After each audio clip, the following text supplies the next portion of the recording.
Mesdames, Messieurs, peuple congolais, je vais ici vous présenter les deux livres du docteur Thierry Paul Ifunja.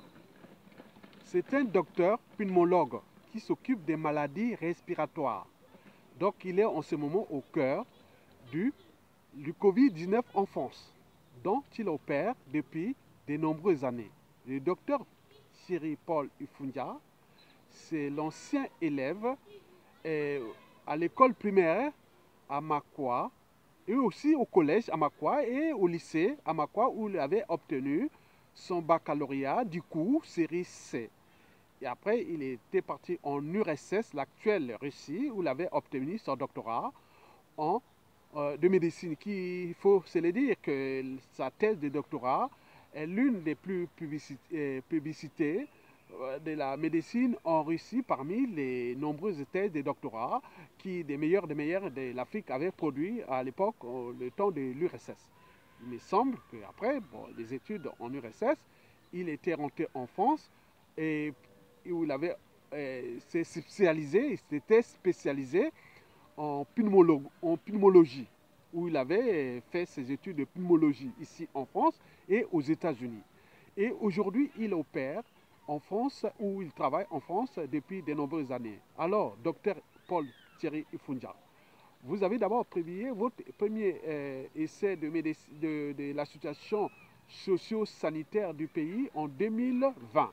Le premier fut ce qu'on appelle Congo-Brazzaville, un système de santé dystopique, où sont passés les milliards alloués à la santé. Vous pouvez me donner un peu quelques éléments sur le contenu de ce livre et voilà, donc c'est la question. Bon, merci Isidore et Atonga de m'interviewer sur mes ouvrages que je viens d'écrire. Effectivement, je suis médecin pneumologue. Actuellement, j'exerce en France depuis de nombreuses années. J'ai publié donc l'an dernier mon premier ouvrage concernant le système de santé du Congo-Brazzaville, que j'ai dénommé système dystopique. En fait, c'est un système caduc qui reflète la faillite du Congo-Brazzaville, c'est un système pratiquement mort. Et déjà, la couleur du livre est révélatrice que c'est un monde sombre. C'est un système qui ne répond pas aux attentes de la population. Bon, très bien. Bon, j'ai parcouru le bouquin, hein. Donc vous retracez un peu les fondamentaux de la médecine, hein, en partant déjà du matériel, au traitement, au personnel et tout compagnie, que tout ce système est caduque. Donc il n'y a pas une volonté politique depuis la nuit des temps. Vous avez réalisé des systèmes de santé historiquement et donc vous avez bien expliqué ça. Dis-moi, aujourd'hui, où en êtes-vous sur la situation de ce premier essai qui a été quand même bien partagé par tous les réseaux, hein, de la résistance en termes de la refonte du système de santé au Congo, donc dont vous êtes aussi membre parce que vous êtes ou le président de l'association ACB qui défend la cause Mokoko. Oui, donc, vous savez, c'est un diagnostic qui trace surtout le diagnostic du système de santé. Voilà, très bien. Le système est défaillant sur tous les niveaux, voilà. Que ce soit au niveau de la formation, des ressources humaines, du personnel, sur le plan technique. Tout est caduque, donc tout est à refaire. Voilà. Donc c'est un livre qui trace surtout, c'est un diagnostic avec éventuellement des propositions pour essayer de résoudre ce problème que je disais tout à l'heure ne répond pas aux besoins de la population. La population a besoin de se faire soigner de bonnes conditions. Malheureusement, ce système ne donne rien. Voilà, ok. Bon, donc ça, on le sait maintenant. Et donc, en termes du contenu du livre, bon, où on peut le procurer, ce livre-là? Bien, ce livre, on peut l'acquérir donc sur Internet, sur le site de l'éditeur Z4 Éditions, oui, au prix de 14,50 €. Je ne sais pas, le prix qui compte, c'est le contenu des informations que vous avez livrées à l'intérieur, parce que historiquement, j'ai compris quand même ce système de santé congolais depuis l'indépendance jusqu'à nos jours. Là, vous avez retracé vraiment historique, vraiment. Ça fait combien de pages à peu près ce livre? Bon, c'est un livre qui fait à peu près 140 pages à peu près. 140 pages. À peu près. Mais c'est vraiment, j'ai vu tout le contenu. Il y a les fondamentaux. Oui, il y a tout. C'est génial. Et puis ce qu'il faut voilà, faire donc, pour, mesdames, messieurs, peuple congolais, vous êtes en face de l'un des meilleurs, des docteurs ou des médecins spécialistes congolais en pneumologie. Et donc nous en avons beaucoup et qui exercent ici en France dans toutes secteurs d'activité de la médecine ou des domaines de la médecine. Nous en avons beaucoup. Et donc, lui, il fait partie de ces cadres médecins du Congo. Et que si vous avez le temps d'aller sur Internet et aller voir, chercher les liens que je veux mettre en bas de ce livre-là. Maintenant, on repasse au deuxième essai. Celui-ci fut en 2019. Maintenant, celui-là, c'est en 2020. Voilà, en 2020. Maintenant, celui-là, c'est le nouveau qui voilà. Depuis une dizaine de jours. Voilà, une dizaine de jours. Parlez-nous maintenant du deuxième. Voilà. Intitulé donc Si le général Mokoko m'était compté. En fait, c'est une histoire qui retrace l'histoire politique du Congo à travers le parcours d'un officier général qui incarne un idéal républicain. Vous savez que les visionnaires sont toujours en avance de leur époque, hein, parce qu'aujourd'hui, on se rend compte que Mokoko fut quand même l'un des meilleurs de notre nation, que la nation ait produit. Parce que on en trouve des Mokoko civils, politiques et militaires. Nous, l'histoire de la transition politique et de tout ce qui est des conséquences jusqu'à nos jours, depuis 2016.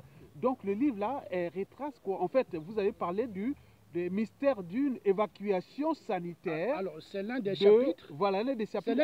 Attendez. Le mystère de l'évacuation sanitaire, le général et l'homme d'État, le refus de la compromission, la démission de l'élite congolaise et la faillite du système éducatif. Oui, vous savez que la première ressource d'un État, c'est investir dans le savoir et la connaissance. Effectivement. Si on n'investit pas dans le savoir et la connaissance, c'est perdu. Oui, voilà. Vous savez, le but de ce livre aussi, c'est pour savoir, beaucoup de jeunes actuellement ne savent pas qui est le général Mokoko. Oui, certains le découvrent, certains pensent que le général Mokoko est rentré en politique en 2016. Oui, c'est ça. À travers ce livre,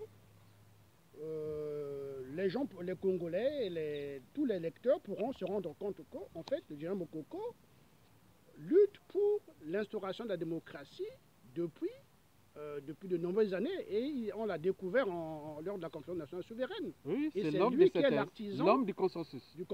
Ils sont nombreux au Congo, du nord au sud, de l'est à l'ouest, mais il est le plus visible parce qu'il est aujourd'hui le plus célèbre d'entre nous.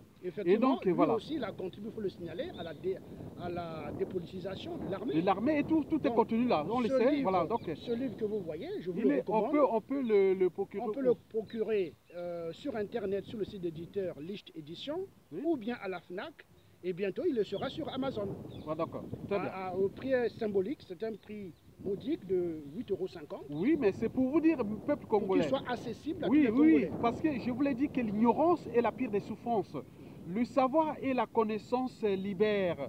Parce qu'un peuple qui n'a pas de mémoire commune, collective, sera toujours en proie aux mêmes erreurs, aux mêmes amalgames, au négationnisme, à la guerre des mémoires, à la repentance. Mais donc nous sommes là en train de retracer l'histoire de notre nation et qui depuis l'indépendance des années 59-60 n'a été qu'une histoire très sombre parce qu'on dénie le savoir et la connaissance, on dénie les convictions, les principes, les valeurs des uns et des autres, l'état d'esprit des uns et des autres, le sens de l'honneur, du devoir et autres. Donc allez lire ce livre-là qui est très intéressant pour la suite parce que nous devons construire cette mémoire-là. Nous cherchons ces individus comme le général Mokoko, comme d'autres, il y en a beaucoup du nord au sud, de l'est à l'ouest, c'est l'homme de la synthèse, l'homme du consensus. Et que nous devons reconstruire ce monde du Congo d'aujourd'hui et que ce monde d'aujourd'hui du Congo, c'est aussi penser au futur. Parce que le futur, c'est tout simplement le passé et le présent qu'on ignore.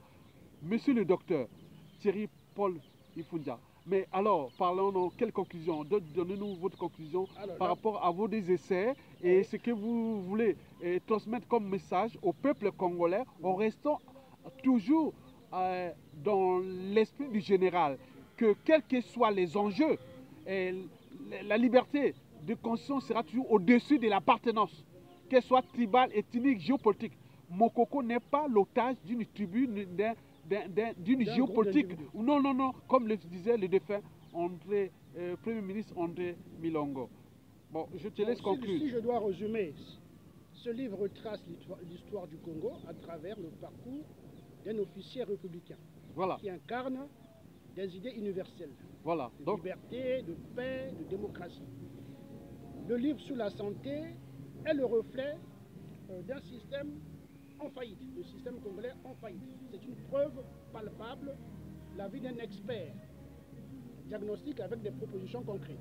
Très bien. Donc, c'est à vous de jouer et puis de vous en procurer pour avoir un peu plus de renseignements, plus de profondeur dans le... En libre conscience, en liberté d'expression, d'opinion, d'association et de consensus. Donc, c'est l'esprit du général que nous partageons ensemble. Effectivement. Donc, vous êtes le président de l'association qui défend la cause Mokoko. Alors, je suis le président de l'association Général Mokoko en France, l'association qui a été créée avec son approbation. Et nous sommes là pour le soutenir dans son combat. Voilà, très bien. Merci et à bientôt.